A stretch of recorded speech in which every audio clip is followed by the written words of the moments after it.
എനിക്ക് നിന്നോട് ഒരു കാര്യം പറയാനുണ്ട്. വീട്ടിൽ വെച്ചാകുമ്പോ അത് പറ്റില്ല.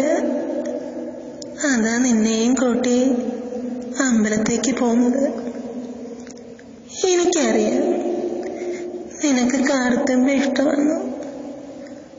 അവളെക്കാളും ഇഷ്ടമല്ലേ നിനക്ക് എന്നെ, നിന്റെ തമ്പ്രാൻ ചേട്ടനെ.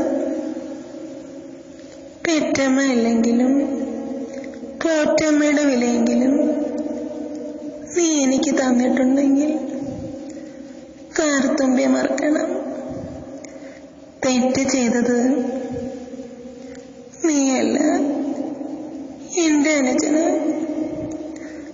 അവൻ ആദ്യമായിട്ട് ഒരു പെണ്ണിനെ മോഹിച്ചു. ഒരു പെൺപൊട്ടനെ പോലെ പൊന്നും പുടവയും മേടിച്ച് കല്യാണത്തിന് കച്ച കെട്ടിയിരിക്കുന്നു. അവന്റെ മനസ്സറിയുന്നില്ല. അവൻ സ്നേഹിച്ച പെണ്ണിന്റെ മനസ്സിൽ നീയാണെന്നുള്ളത് അവനിതറിഞ്ഞാൽ സഹിക്കില്ല മോനെ.